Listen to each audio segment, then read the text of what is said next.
How is everybody doing? My name is Hallie Woodard. I'm a born and bred Michigander, a fellow with the Michigan One campaign. Whew. My name is Hallie Woodard. I'm a born and bred Michigander, a fellow with the Michigan One campaign, and the chair of the Students for Harris Club at Western Michigan University.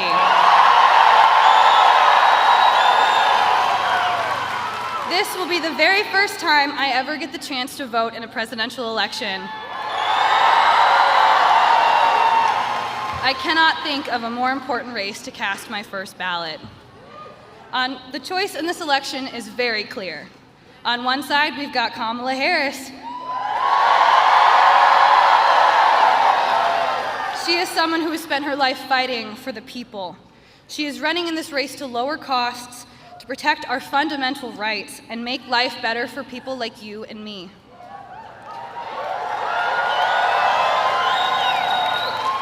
However, on the other side, we have Donald Trump. He's more extreme than he's ever been, and he only wants to get power for himself. As a woman, a student, and a first-time voter, I'm frightened by what my future could look like if Donald Trump becomes president. His extreme Project 2025 would throw our country into chaos. It would ban abortion nationwide, gut the power of labor unions, scrap the Affordable Care Act, and give Trump nearly unchecked power to do whatever he wanted.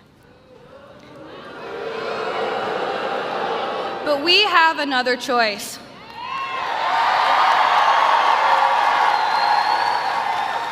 If we do the work over the next 10 days, we can send Kamala Harris to the White House.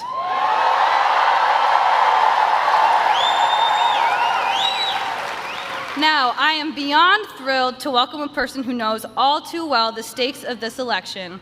She has helped bring joy and results to the health and safety of the people right here in Michigan.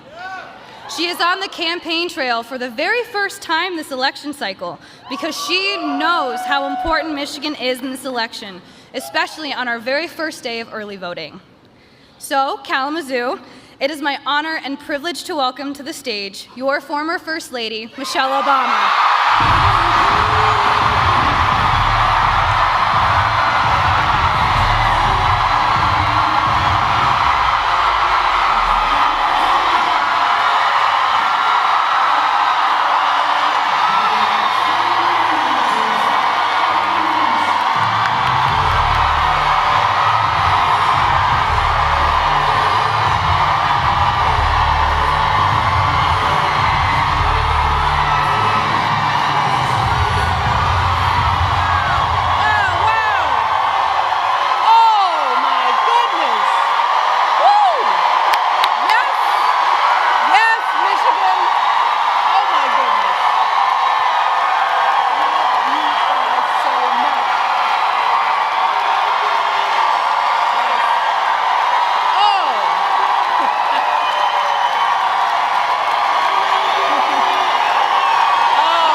So we want to get this show on the road, especially for our folks standing here in the mosh pit. Hang on there. We love you. Well, let me just start by saying hello, Kalamazoo. or should I say Kamalazoo? Who is ready to elect the next president of the United States, Kamala Harris? Yes. But let me start, of course, by thanking Hallie for everything she's done to get out the vote here in Michigan. But most of all, I want to thank all of you because, 100 years old, no. Oh my goodness. You look amazing. I bow down. Doesn't it feel good to be together? I mean, it feels so good. I haven't done this in such a long time. It feels good to see how strong, how hopeful, how energized, how organized we all are.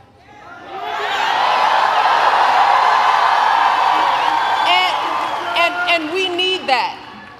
We need all of you because right now, as you know, this race is close. It's too close for my liking. And I came out here to Michigan because I am someone who takes her own advice to heart. I know that if we want to help this country finally turn the page on the politics of hatred and division, we can't just sit around and complain. No, we've got to do something. If we want to usher in the next generation of American leadership, we have got to do something. If we want to elect someone with a character that is worthy of the Oval Office, someone with the strength of heart to guide our country to a better day, we have got to what? And that someone, of course, is my dear friend Kamala Harris. And Michigan, I am so hopeful about the energy and poise and joy that Kamala has injected into this race. And if you know Kamala like I do, that's no surprise. I mean, think about it. No one could have predicted the way everything would have unfolded this summer. And yet, in a critical moment when our country needed her, Kamala couldn't have been more prepared to meet that moment. And she's met it every single day since. Yes. Oh, she's filling arenas in a way we haven't seen for years. She's building a remarkable campaign in record time, dominating her opponent so thoroughly in the debate, he was too scared to face her again.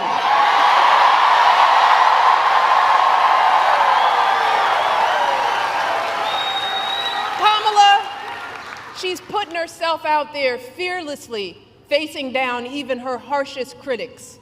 She's seeking out Republicans to find common ground. And unlike her opponent, she's not ducking interviews or cowering in safe spaces only with fawning audiences. No, she's showing us what a sane, stable leader looks like.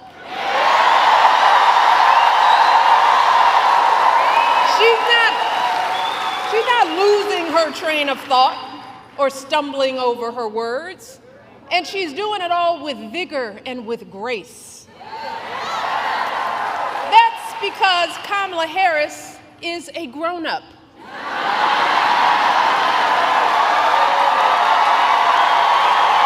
And Lord knows we need a grown-up in the White House. Someone with the maturity and fresh ideas to keep moving our country forward.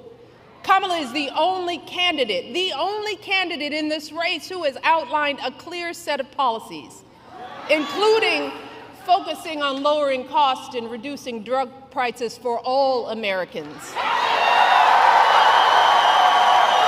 giving tax credits to first-time home buyers, folks starting small businesses, and working families raising our kids. Let me tell you, it is a remarkable plan. And these remarkable last few months mirror the way Kamala has handled herself her entire life, fighting for working people and the vulnerable, first as a prosecutor, then as an attorney general, then as a U.S. senator, and now as our vice president of the United States. Taking on the big banks, the transnational gangs and predatory for-profit colleges, and always doing it, holding her head high with warmth and dignity and class. So Michigan, Do not buy into the lie that we do not know who Kamala is or what she stands for. This is someone who understands you, all of you, someone from a middle-class family raised mostly by her mom, like so many of us, leaning on her neighbors like we all do. That's what you want in a president, someone who gets you and will have your back. Take it from me.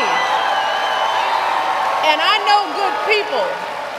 Kamala Harris is an extraordinary human being. She is an extraordinary candidate, and she will be an extraordinary president of the United States of America. Mark my words, because I don't lie. So Michigan, with all that being said, I got to ask myself, well, why on earth is this race even close? I lay awake at night wondering what in the world is going on. And it's clear to me that the question isn't whether Kamala is ready for this moment, because by every measure, she has demonstrated that she's ready. The real question is, as a country, are we ready for this moment? Are we willing to do what it takes to get her across the finish line, or are we going to let ourselves get distracted and fall for the scam? Are we going to lose sight of the dire consequences if we come up short? And right now, folks, I have to be honest, I'm not completely sure of the answers to those questions. Y'all give me great comfort in this arena. But this is a big country, and that's why all of my hope about Kamala is also accompanied by some genuine fear. Fear for our country, fear for our children, fear for what is coming our way if we forget the stakes in this election. And y'all, that's why I'm here today. And y'all know I hate politics. But I hate to see folks taken advantage of even more. So I wanted to do everything in my power to remind the country that I love, that there's too much we stand to lose if we get this one wrong.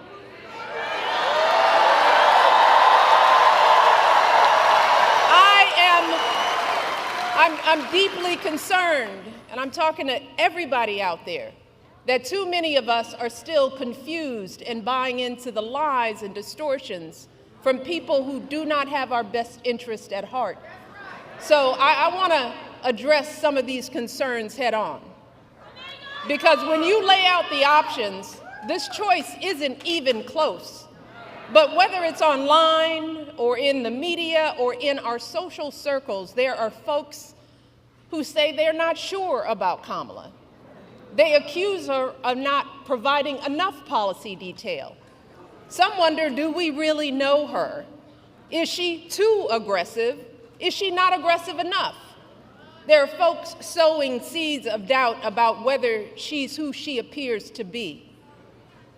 Now, don't get me wrong. Voters have every right to ask hard questions of any candidate seeking office.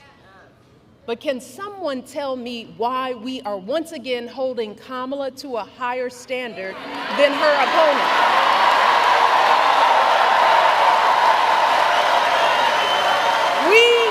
We expect her to be intelligent and articulate, to have a clear set of policies, to never show too much anger, to prove time and time again that she belongs.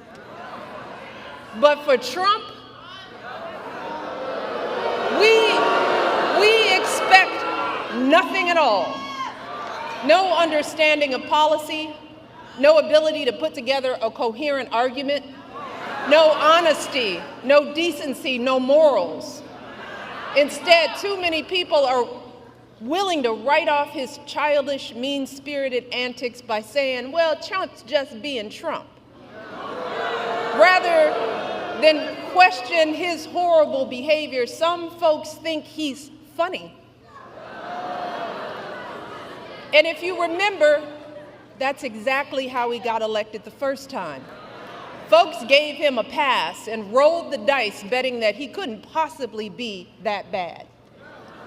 And then there were those folks who didn't think it really mattered who the president was, if you can believe that.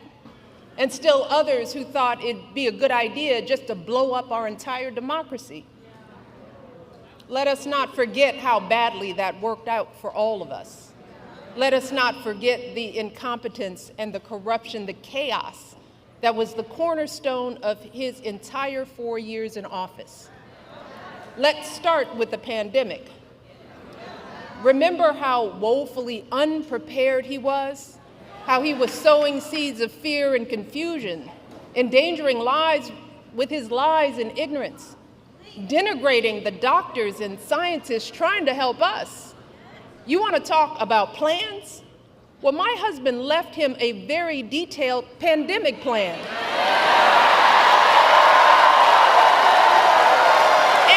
And you know what he did? He ignored it. He had no clue how to get us out of that crisis. No ability to bring back the millions of jobs we lost so suddenly. No idea how to get our students back into school safely. No attempt to help stem the epidemic of loneliness and isolation that too many of our young people are still dealing with. And his failures had real cost. America lost 7 million more jobs during the COVID downturn than the European Union. Among wealthy nations, the United States had one of the highest COVID death rates. Again, all of this occurred with Trump in charge. And sadly, this was just the tragic exclamation point on his disastrous presidency.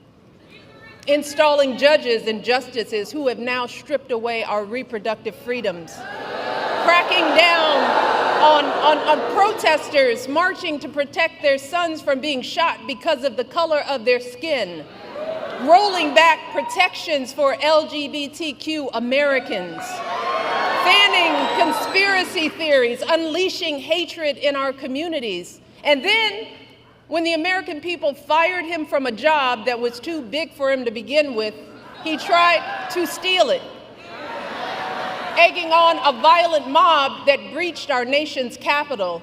And when told that his own vice president was in danger, you know what he said? So what? So what, y'all? He said, so what? And after all of that, and there is more, there are still folks wringing their hands, crossing their arms, tuning out, saying they plan to sit this election out to prove a point. Well, let me tell you who isn't tuning out. Many of the folks who served closest to Trump and saw the danger firsthand. His former vice president, almost half of his former cabinet members, the growing list of four-star generals and Republican governors and senators and former House members, all of whom are not publicly supporting his candidacy the second time around. Y'all hear what I said? They are saying no, thank you. Many are speaking out. His chairman of the Joint Chiefs of Staff, for example, said, and these are his words, that Trump is fascist to the core. His Joint Chief of Staff. These folks know that nothing this man says or does is funny in any way. So I hope you'll forgive me if I'm a little frustrated that some of us are choosing to ignore Donald Trump's gross incompetence while asking Kamala to dazzle us at every turn. I hope that you'll forgive me if I'm a little angry that we are indifferent to his erratic behavior, his obvious mental decline, his history as a convicted felon, a known slumlord, a predator found liable for sexual abuse, all of this while we pick apart Kamala's answers from interviews that he doesn't even have the courage to do, y'all. So, I am praying that those of us contemplating voting for Trump or not voting at all will snap out of whatever fog we are in. I am praying that we consider the decades of sacrifice and struggle by all of our ancestors, the folks who marched and sacrificed and shed their blood for us. We have to ask ourselves, is a vote for Trump or no vote at all the way we honor their lives? And if that's the case, well, that surely doesn't sound like freedom to me. Because let me tell you, in any other profession or arena, Trump's criminal track record and amoral character would be embarrassing, shameful, and disqualifying. So, I hope that you will forgive me if I am worried that we will blow this opportunity to finally turn the page on the ugliness once and for all. Because believe me, if Donald Trump is president again, at some point or another, that ugliness will touch all of our lives. And it will not matter what you look like, how you worship, who you love, or how you vote. If you don't make 6 or 8 or 12 figures, if you're not famous, if you criticize or disagree with him in any way, if he doesn't view you as his equal or relevant to his ambitions, I promise you, he will not think about you when he gets into the Oval Office. And that will have real consequences for all of us. If your town gets hit by a natural disaster, who do you want looking out for you? Is it Donald Trump, who's spreading so many lies and conspiracy theories about climate change and FEMA that the workers in North Carolina trying to help folks clean up after the last hurricane were fearing for their safety? Or is it Kamala Harris, who has been meeting with local officials, comforting the families in that state and doing everything she can to get folks the help they need? If you're saving up to buy a house or pay off student loans, if you're caring for your kids or your parents or both, if you are a farmer, a factory worker, a paralegal, anyone whose job may be changed or replaced by technology, who will actually be thinking about you?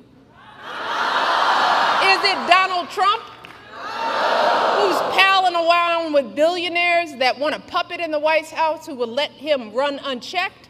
Or is it Kamala Harris, who has been fighting for working people her entire life? If you're one of our service members, our veterans or military families, who is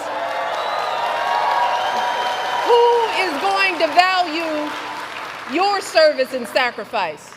Is it Donald Trump, who has called those who gave their lives for our country suckers and losers? Or is it Kamala Harris, who I guarantee you will honor your commitment to the ideals we all share with every fiber in her being? And if you are a mother who has lost sleep worrying if your son could be the victim of a nightmare traffic stop gone bad, if you've ever been out there marching and weeping for justice, who do you think is going to have your back? Is it Donald Trump, who once took out a full-page ad to demonize innocent young black teenagers in New York City, who has dreamed openly about his own version of a purge, where in his words, he has said for one day, one real rough, nasty day, he says, he will allow cops to use violence indiscriminately, who I am sure has never spent a single second thinking about the lives on the other end of those batons? Or is it Kamala Harris, who understands the anguish in these interactions and has the experience that shows us that, yes, it is possible to keep our community safe and keep innocent people out of harm's way? And finally, y'all, who could possibly think that this man would care more about our men and boys more than Kamala Harris. And while we're at it, I want to think about who do you think possibly would care more about our reproductive health?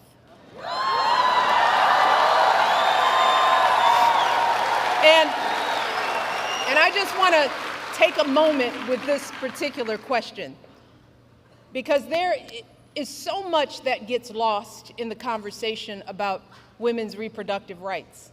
And I want the men in the arena to bear with me on this, because there's more at stake than just protecting a woman's choice to give birth.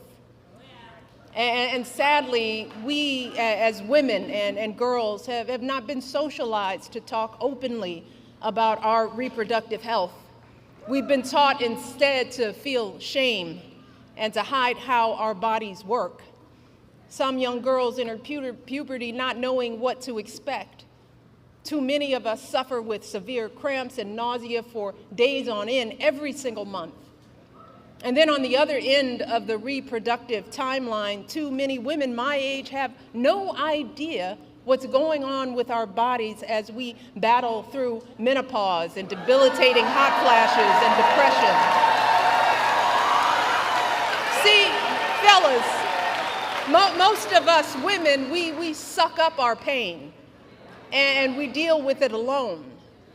We don't share our experiences with anyone. Not with our partners, or our friends, or even our doctors.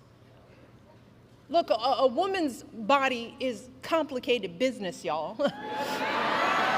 Yes, it brings life, and that's a beautiful thing. But even when we are not bearing children, there is so much that can go wrong at any moment. Every woman here knows what I'm talking about. An unexpected lump, an abnormal pap smear or mammogram, an infection, a blockage, all of which could be early signs of a variety of life-threatening cancers. And in those terrifying moments when something goes wrong, y'all, which will happen at some point to the vast majority of women in this country, let me tell you, it feels like the floor falls out from under us. In those moments, all we have to rely on is our medical system.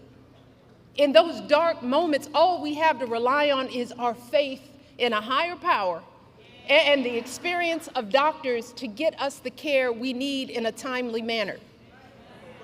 And look, I don't expect any man to fully grasp how vulnerable this makes us feel, to understand the complexities of our reproductive health experiences. In all honesty, most of us as women don't fully understand the breadth and depth of our own reproductive lives, you know? And that's because our experiences are often neglected by science. There's a huge disparity in research funding for women's health. And if you happen to look like me and report pain, you're more likely to be ignored, even by your own doctors, studies show. So let me take a minute to help folks, especially the men in our lives, to get a better sense of what could happen if we keep dismantling parts of our reproductive care system piece by piece, as Trump intends to do. I want folks to understand the chilling effect, not just on critical abortion care, but on the entirety of women's health, all of it. There are good reasons why so many women and physicians are horrified by what's happened since Donald Trump's justices overturned Roe v. Wade. We're seeing women scrambling across state lines to get the care they need. Just this week, a major medical journal reported that after Roe was overturned, infant mortality in this country rose, in large part because women are being forced to carry fetuses that won't survive to term. One woman spent 22 days in jail on murder charges after she miscarried in her own bathroom We are seeing doctors unsure if they can treat ectopic pregnancies. Doctors being told they can't treat a woman until she becomes so close to death that only a life of the mother exception will allow them to act. So just imagine the profound effects for all of us if Donald Trump wins this election. In states that are already putting abortion bans into effect, his FDA could further outlaw patchwork systems of telehealth appointments and mail-order pills, thereby eliminating the last remaining protections for women in those states. He could take actions that effectively ban abortion nationwide, which would put all of us in danger, no matter what state we live in. We will see more doctors hesitating or shying away from providing life-saving treatments because they are worried about being arrested. More medical students reconsidering even pursuing women's health at all. More OB/GYN clinics without enough doctors to meet demand, closing their doors, leaving untold numbers of women in communities throughout this country without a place to go for basic gynecological care, which in turn will leave millions of us at risk of undiagnosed medical issues like cervical and uterine cancers. This is real. So do you think Donald Trump is thinking about the consequences for the millions of women who will be living in medical deserts? Does anyone think he has the emotional maturity and foresight to come up with a plan to protect us? Y'all, we are teetering on the edge. Even before these state bans, America was already lagging behind every other wealthy nation on measures like maternal mortality and paid leave. So we could be right back to the days before Roe, which many young people here don't even remember. The days when abortion wasn't as safe as it is today. The days when the number of mothers of color dying in childbirth was 30 to 40% higher than when it was under Roe. So to the men who love us, let me just try to paint a picture of what it will feel like if America, the wealthiest nation on earth, keeps revoking basic care from its women, and how it will affect every single woman in your life. Your girlfriend could be the one in legal jeopardy if she needs a pill from out of state or overseas, or if she has to travel across state lines because the local clinic closed up. Your wife or mother could be the ones at higher risk of dying from undiagnosed cervical cancer because they have no access to regular gynecological care.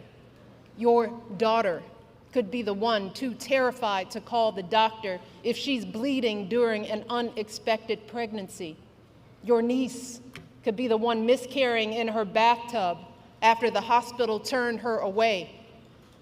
And this will not just affect women, it will affect you and your sons.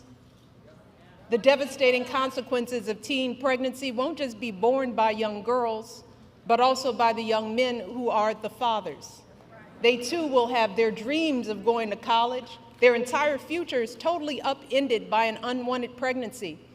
If you and your partner are expecting a child, you will be right by her side at the checkups, terrified if her blood pressure is too high, or if there's an issue with the placenta, or if the ultrasound shows that the embryo was implanted in the wrong place, and the doctors aren't sure that they can intervene to keep the woman you love safe.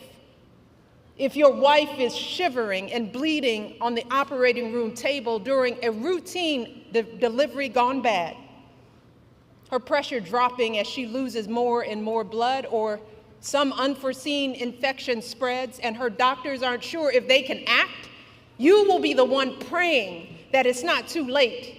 You will be the one pleading for somebody, anybody, to do something.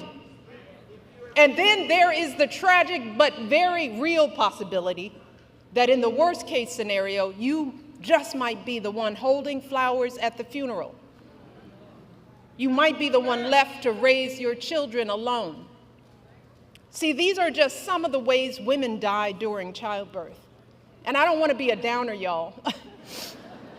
But in many cases, there is no warning, and things go bad very quickly. And when it happens, every second of hesitation or delay can lead to devastating outcomes.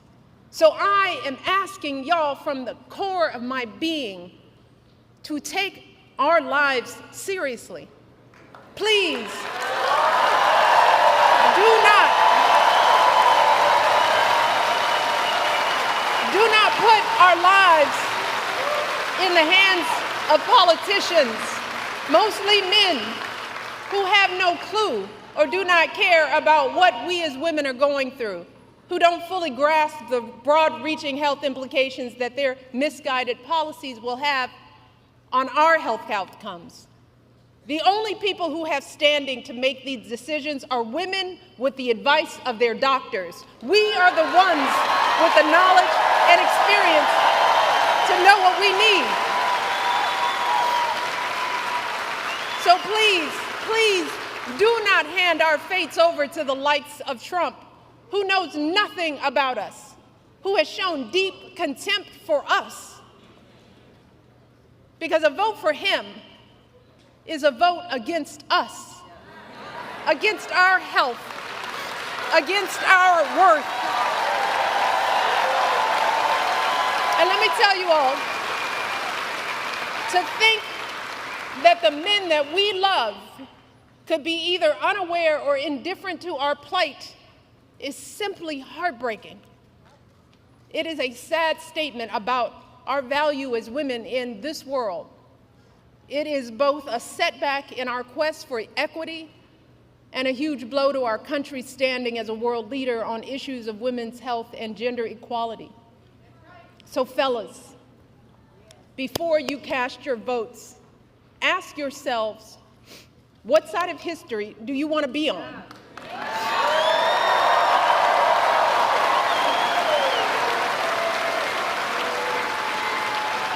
Now, I recognize that there are a lot of angry, disillusioned people out there, upset with the slow pace of change. And I get it. It is reasonable to be frustrated. We all know we have a lot more work to do in this country. But to anyone out there thinking about sitting out this election or voting for Donald Trump or a third-party candidate in protest because you're fed up, let me warn you, your rage does not exist in a vacuum. If we don't get this election right, your wife, your daughter, your mother, we as women will become collateral damage to your rage.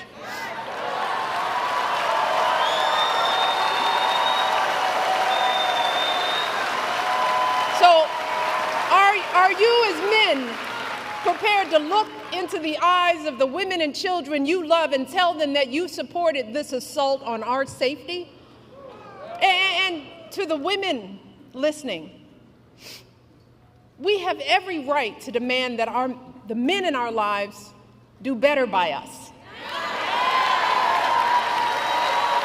We have to use our voices to make these choices clear to the men that we love.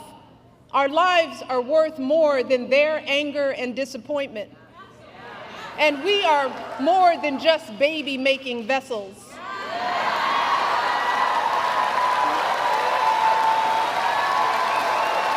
And if you are a woman who lives in a household of men that don't listen to you or value your opinion, just remember that your vote is a private matter.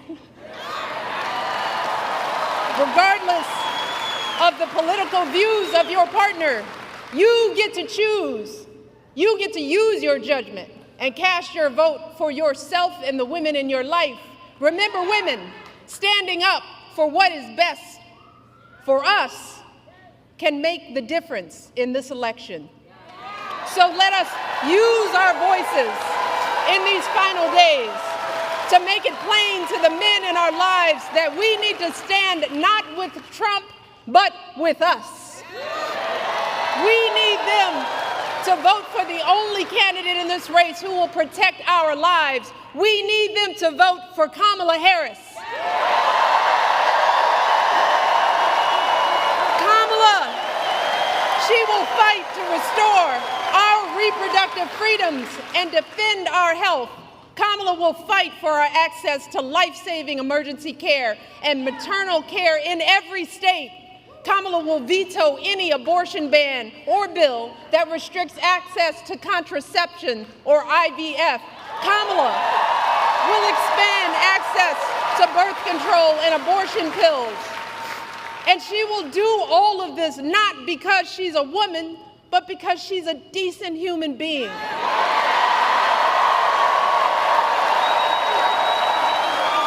She will do this because she cares about the lives of people other than herself. And that's really what this election is about, Michigan. This isn't just about what we have an obligation to say no to. It's about what we have the opportunity to say yes to. And we can elect someone who has the experience, the character, and the strength to look at all these challenges and still see a brighter day on the other side. Kamala Harris will see us, all of us.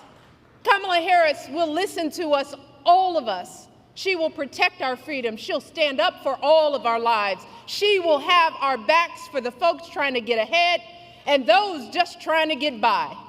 And in doing so, she will usher in a new generation of American leadership and send the ugliness of Donald Trump and his politics back where it belongs, the past.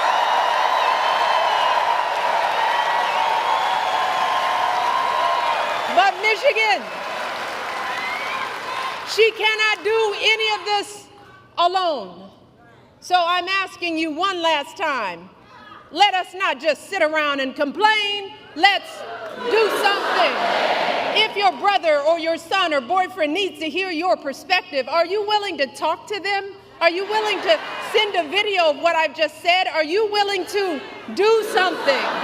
If you have an aunt who's thinking about sitting this one out or voting for a third party, are you willing to have an uncomfortable conversation? Are you willing to do something?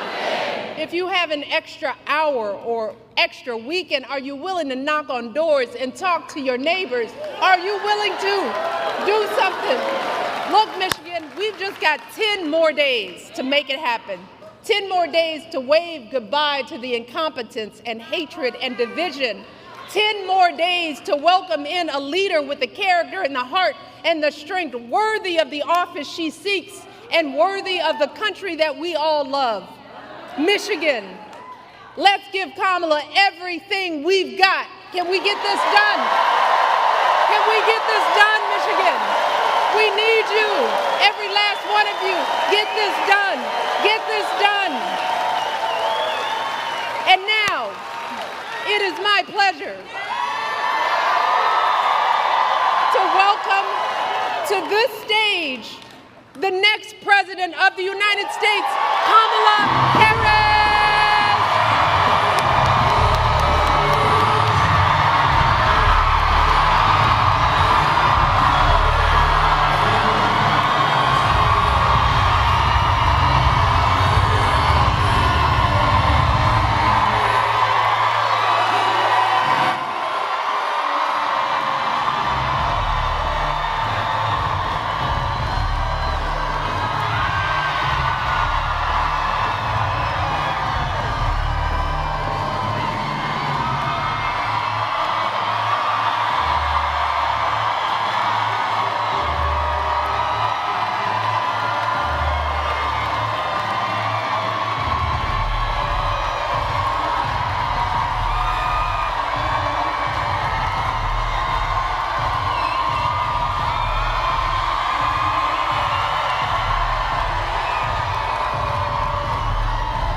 All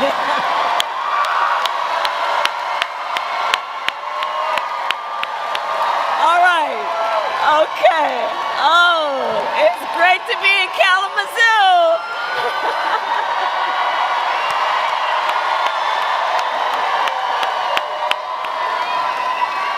Thank you, guys. Okay. All right. Thank you. Okay, we got some work to do. Can we please applaud my dear and incredible friend, the former First Lady, Michelle Obama.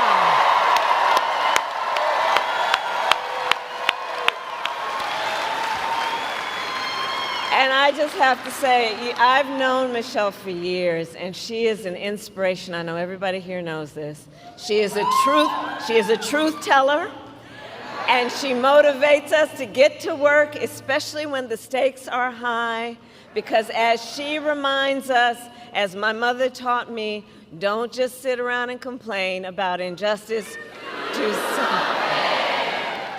And there are so many incredible leaders here tonight, but I want to first just thank everybody, because there's so much you could be doing with your time right now. And you are here, and we are here as community, as coalition builders, because we love our country, and I thank you for being here, and I thank you for all your work. I thank you. And I want to give a shout out to Lieutenant Governor Gilchrist. He's over there somewhere. Senator Gary Peters. And all the union, elected, and community leaders here today, I thank you. I want to give a special thank you to former Republican Congressman Fred Upton.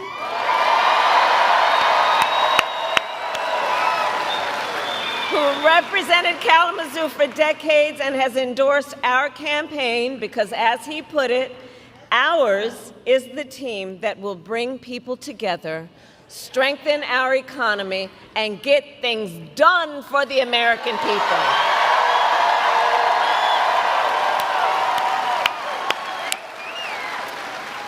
So Kalamazoo, listen, you all know, before I was vice president, I was a United States Senator. And before that, I know you want to say Kamala Zoo, I heard you.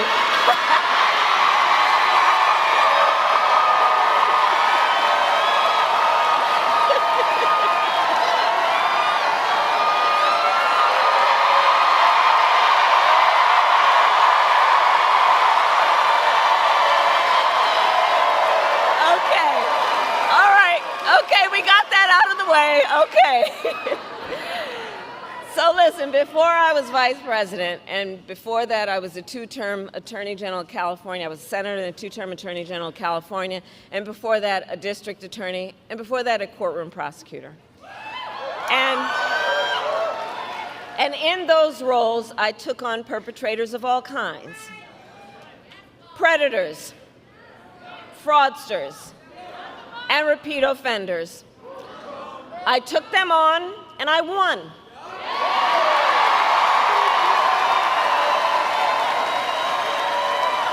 Well, Michigan, in 10 days, it's Donald Trump's turn.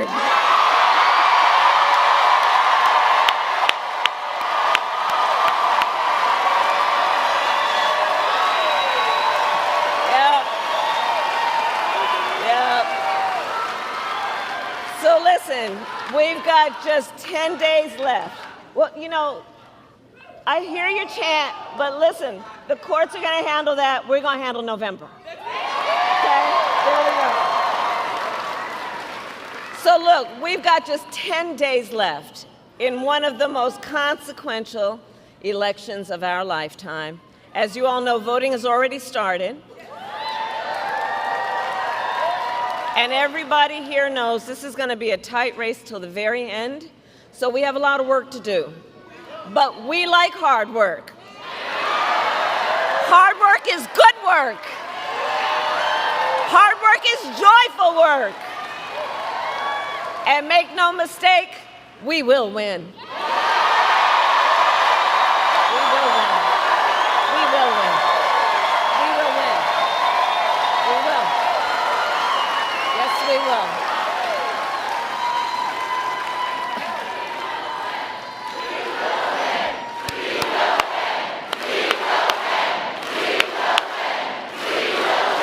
And I got something for it. Or as a certain former president would say, yes, we can. So yes, we can, and yes, we will. And we will win because together, and this is about all of us, we are fighting for America's future.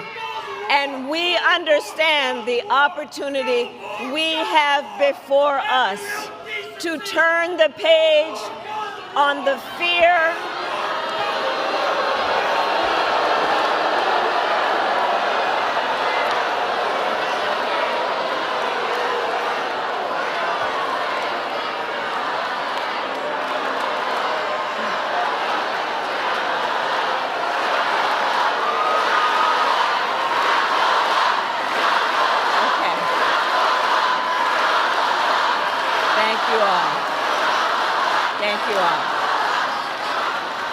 Thank you all. And listen, on the topic of Gaza, we must end that war.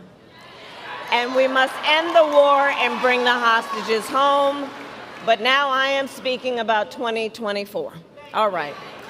So listen, we have to understand the opportunity we have before us to turn the page on the fear and the divisiveness that have characterized our politics for a decade because of Donald Trump. We have an opportunity to turn the page and chart a new and joyful way, dare I say joyful, way forward.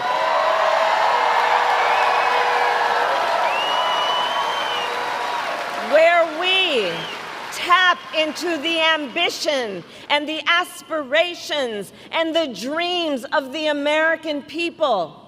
And I'm going to tell you, as I travel around our country, there is an overwhelming call for a fresh start. For a new generation of leadership that is optimistic and excited about what we can do together.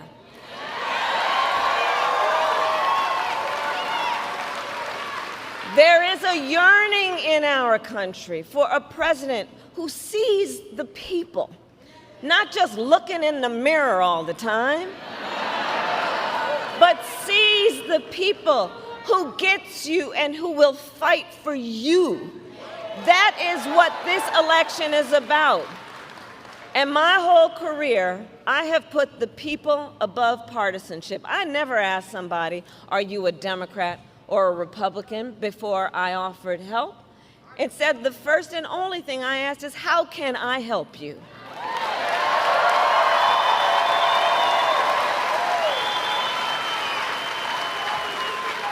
And that is a major difference between Donald Trump and me, and between the two extremely different visions that he and I have for our nation.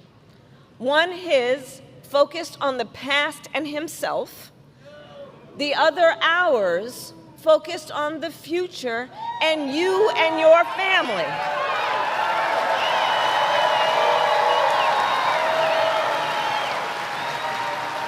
And together, we will build a future where we bring down the cost of living. And that will be my focus every single day as president. Because look, while inflation is down and wages are up, prices are still too high. You know it and I know it. And unlike Donald Trump, who had $400 million handed to him on a silver platter and then filed for bankruptcy 6 times, I grew up in a middle-class neighborhood with a working mother who kept a strict budget and did everything she could to make sure my sister and I had all that we needed. I come from the middle class, and I will never forget where I come from. I will never forget where I come from.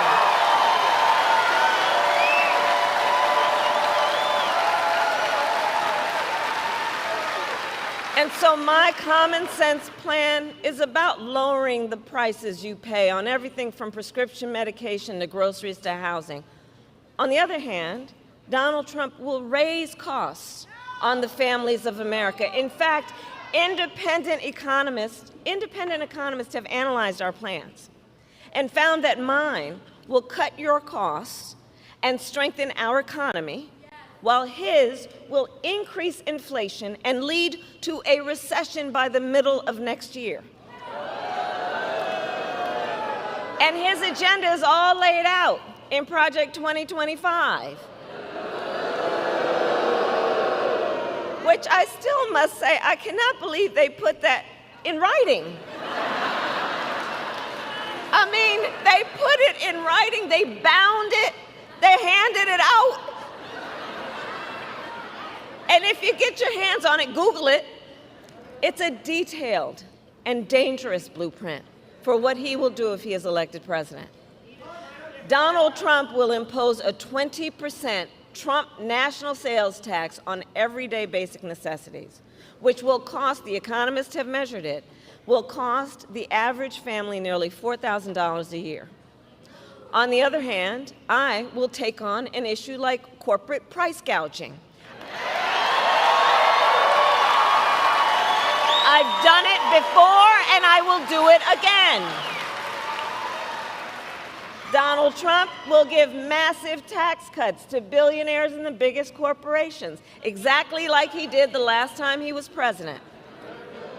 I will give middle-class tax cuts to 100 million Americans, including $6,000 during the first year of a child's life, that will also lift America's children out of poverty.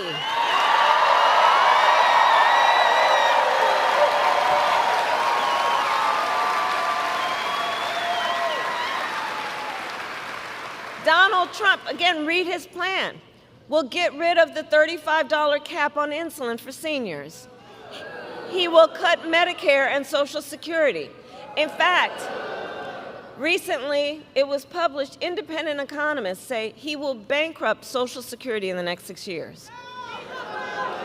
And what everybody here knows, we have so many seniors whose only source of income is their Social Security check. And we believe that our seniors should be able to retire with dignity, not worried about whether they're going to have a roof over their head.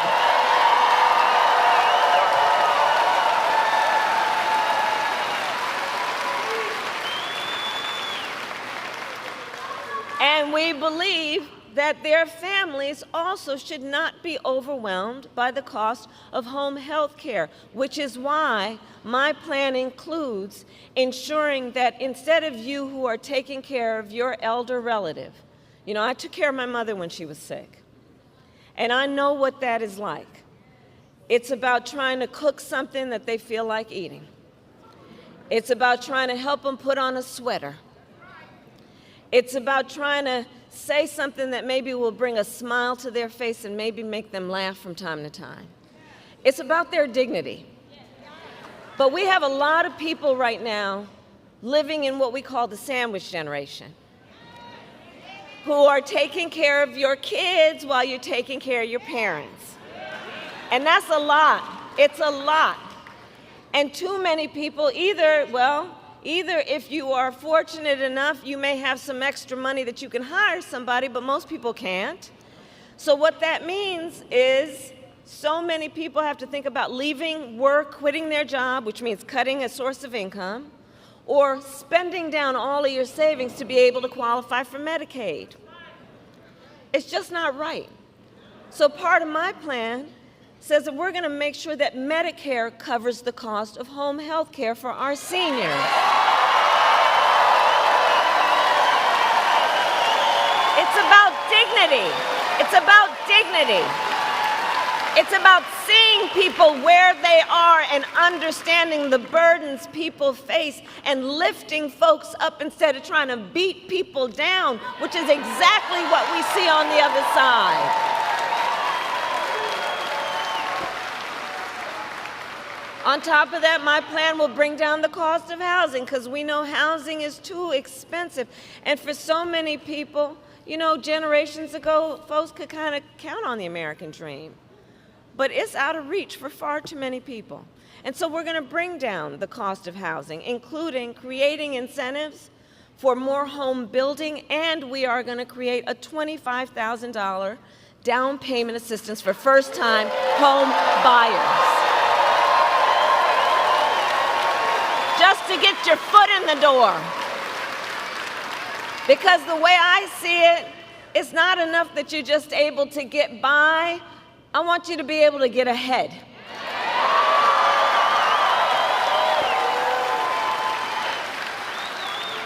We're going to cut taxes for small businesses because small businesses are the backbone of America's economy. Do we have any small business owners here? Right?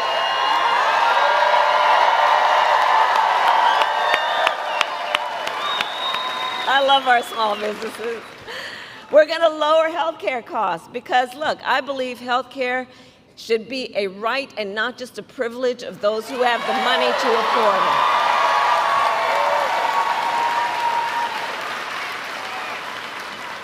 On the other hand, we've got Donald Trump, who intends to end the Affordable Care Act, or as we like to call it, Obamacare.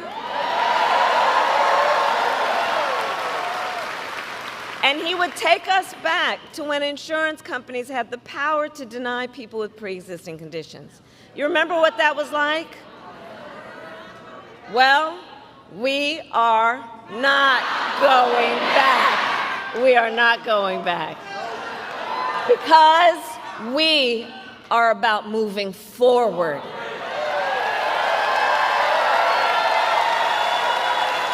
And it is time to turn the page. So ours is a fight for the future, and it is a fight for freedom, like the fundamental freedom of a woman to be able to make decisions about her own body and not have her government tell her what to do.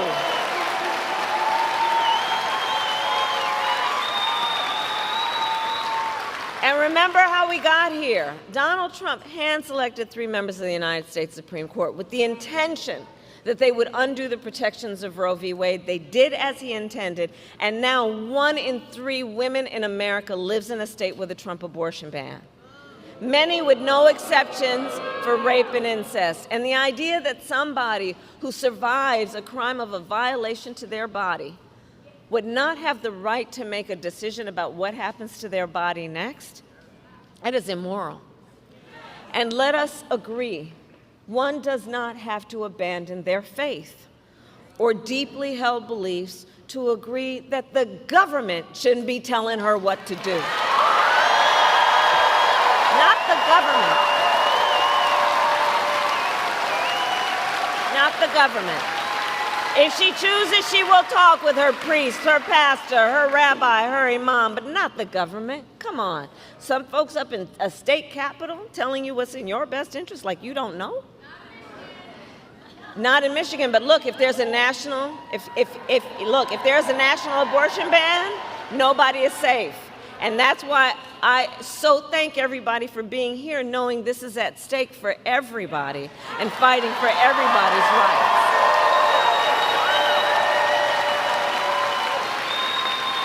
And I'll tell you, so I actually just got in from Texas, and I did an event in Texas last night in Houston.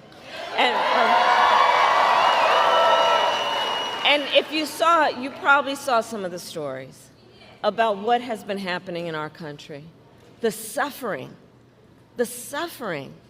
And you know, Donald Trump still refuses to even acknowledge the pain and suffering he has caused. He insists that, and I'm going to quote, everybody wanted Roe v. Wade to be overturned. Come on, everybody wanted this? Women are being denied care during miscarriages? Some only being treated once they developed sepsis? They didn't want this. Couples just trying to grow their family who have been cut off from IVF treatments? They didn't want this. The men of America, seeing their daughters, wives, sisters, and mothers put at risk because their rights have been stripped away? The men of America don't want this. Women have died because of these bans. How could anybody say that they wanted this? And you have heard me say, I do believe Donald Trump to be an unserious man. But the consequences of him ever being president again are brutally serious. Brutally serious.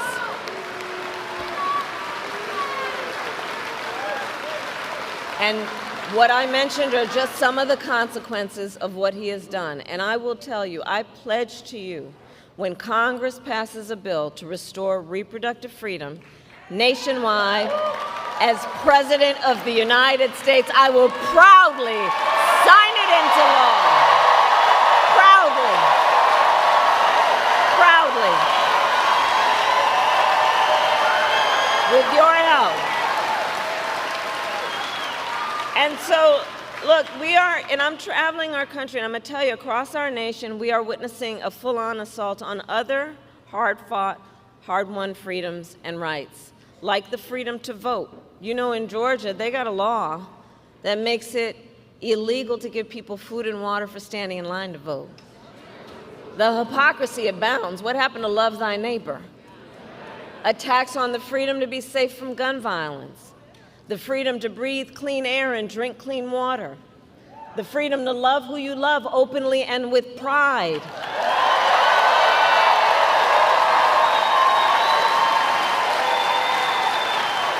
All of these things are at stake. And generations of Americans before us led the fight for freedom, and now the baton is in our hands. Now the baton is in our hands. And on that point, I want to speak in particular to all of the young leaders who are here today. Can I see Gen Z?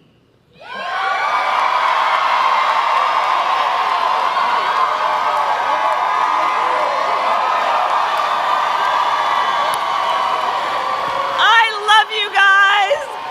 I love you. Let me tell you. And of the many things that I just think are so great about you, you are rightly impatient for change. I love that. I love that. You who have only known the climate crisis are leading the charge to protect our planet and our future. You who grew up with active shooter drills are fighting to keep our schools safe. You, who now know fewer rights than your mothers and grandmothers, are standing up for reproductive freedom. And for you all, these issues are not theoretical, they're not political, they're your lived experience. And I want to tell you, I see you, and I see your power. And I know many of you are voting for the first time. Who's voting for the first time? Can we hear it for our young leaders and first-time voters?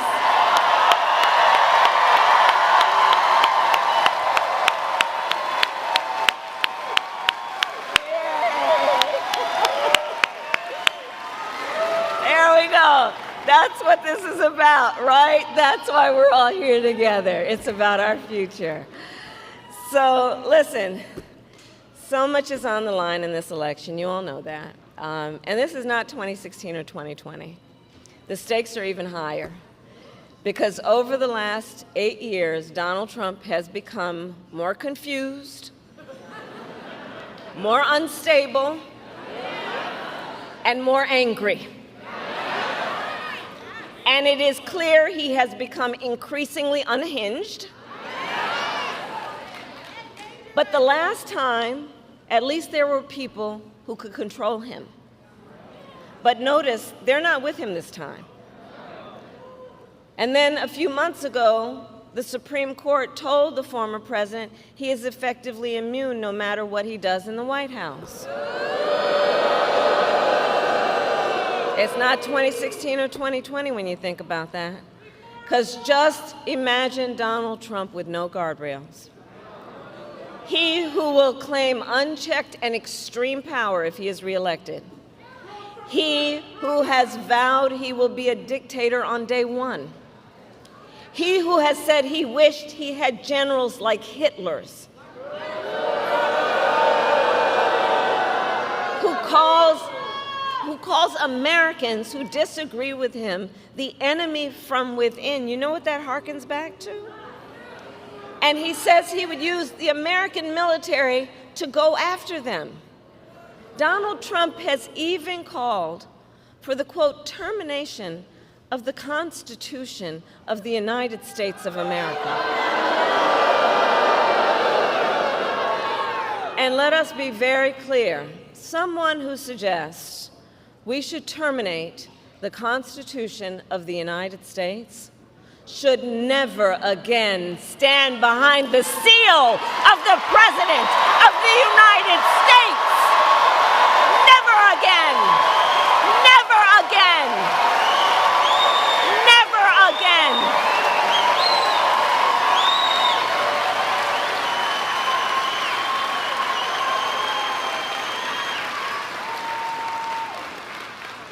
No.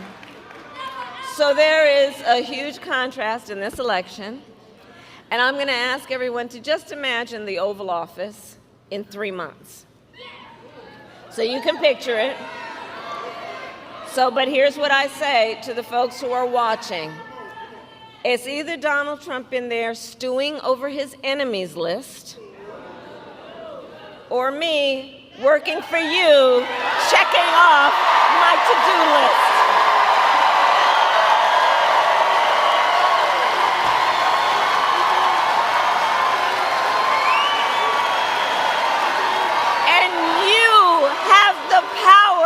To make that decision.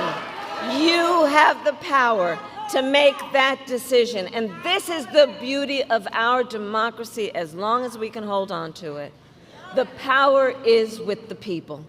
The power is with the people to make that decision. And so, Michigan, it all comes down to this. We are all here together because we know what is at stake, and we are here together, most importantly, because we love our country. We love our country.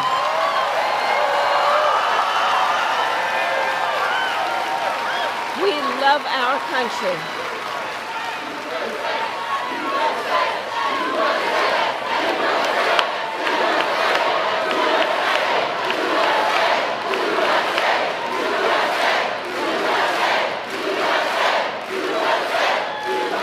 And to love our country is to know that one of the highest forms of patriotism, I believe, is to then fight for the ideals of our country. And that's what we are all here together to say. We love our country, and we are prepared to fight for our country and to fight to realize the promise of America. The promise of America. That's what this is about. So, Election Day is in 10 days.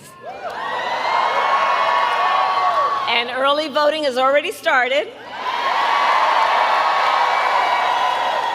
And you can vote early starting today through Sunday, November 3rd. So we need you to vote early, Michigan.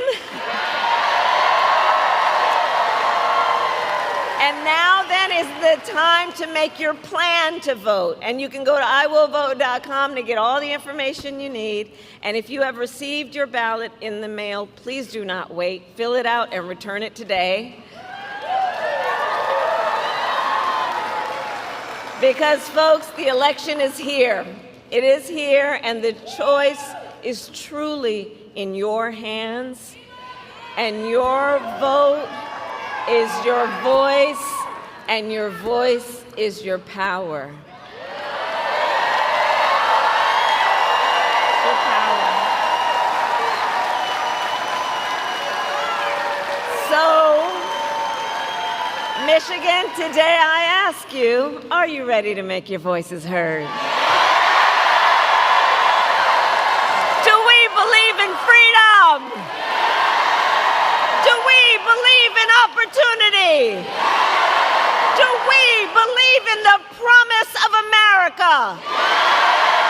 And are we ready to fight for it? And when we fight, we win. God bless you, and God bless the United States of America.